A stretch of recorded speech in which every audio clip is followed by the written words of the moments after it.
Alas 5 ng madaling araw, tignan natin kung uubra ba tayo. Lamig. Mukhang alanganin, marami ring tambay. Yun, may first booking na tayo. Double booking tayo, KFC. The number you have dialed is now unattended. Please try your call later. Hindi matawagan yung customer, andito na ako sa pin niya.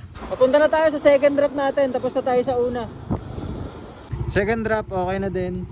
7.32 yung pamasahe, binigyan tayo 7.50. Unang tip.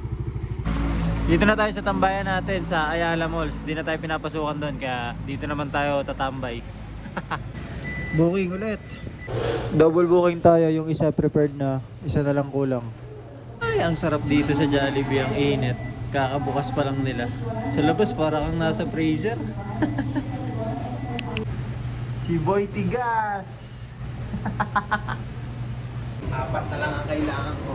Para Gold, men. sana all. Pinakbak ko yan ng 3 araw. Kaya nga eh.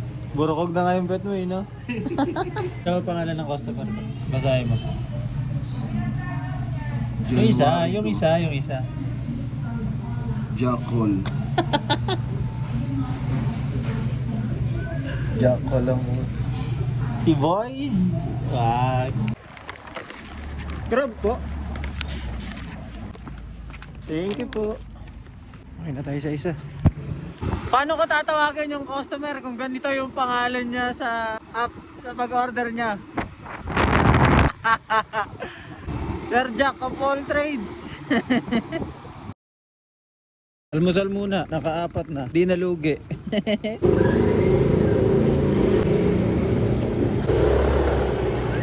Hatak tayo, triple book sa may McDo. Mukhang maganda biyahe ngayon, triple book pumasok eh. Orders ready na. Tig-iisa silang drinks sa tatlong order ng customer. Ang galing nga kasi kumpleto kagad. Pagdating natin, prepared na. Deliver na lang. First drop, Kapitan Moy. 3 pesos tip. Second booking, tapos na rin tayo. Punta na tayo sa third booking.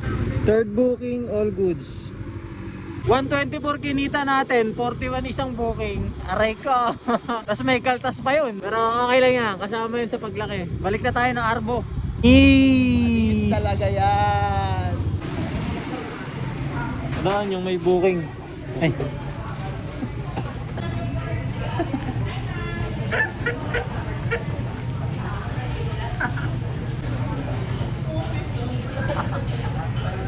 Pang-8 na booking.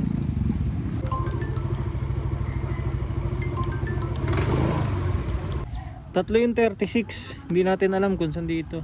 Kinokontak na rin natin yung customer. May tip tayo, 25 pesos. Balik na ulit tayo sa Arbo. Basta kapag nakita nyo yung motor ko na pula, matik yan, dapat may tip. Bandang uli, obligado pa. Joke lang. Walang pinalad. Wala sa atin. Si Boy Siban. Malalapit mga gawin ko rito eh. Mga burger steak. Organisa na lang. Manok, paying manok.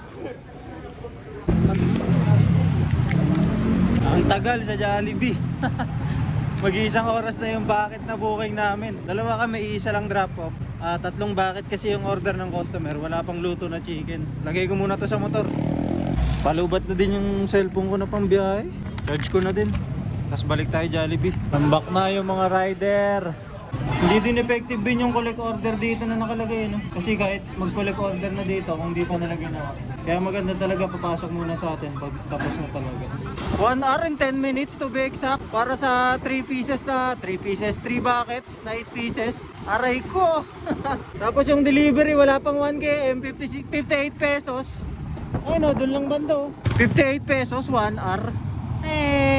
Pero okay na yun, kaysa wala. Sabi nga nila, inabot na tuloy ng planner. Okay lang yan, boy.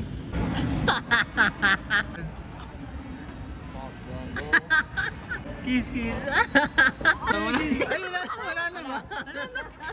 Isang oras na makalipas, matapos yung planner, ako na lang mag-isa rito. Nawala na yung mga tropa. Aray ka.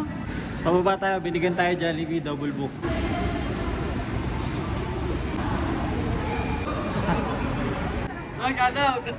Tropa yun, pinsan ni Enigma sa flip top.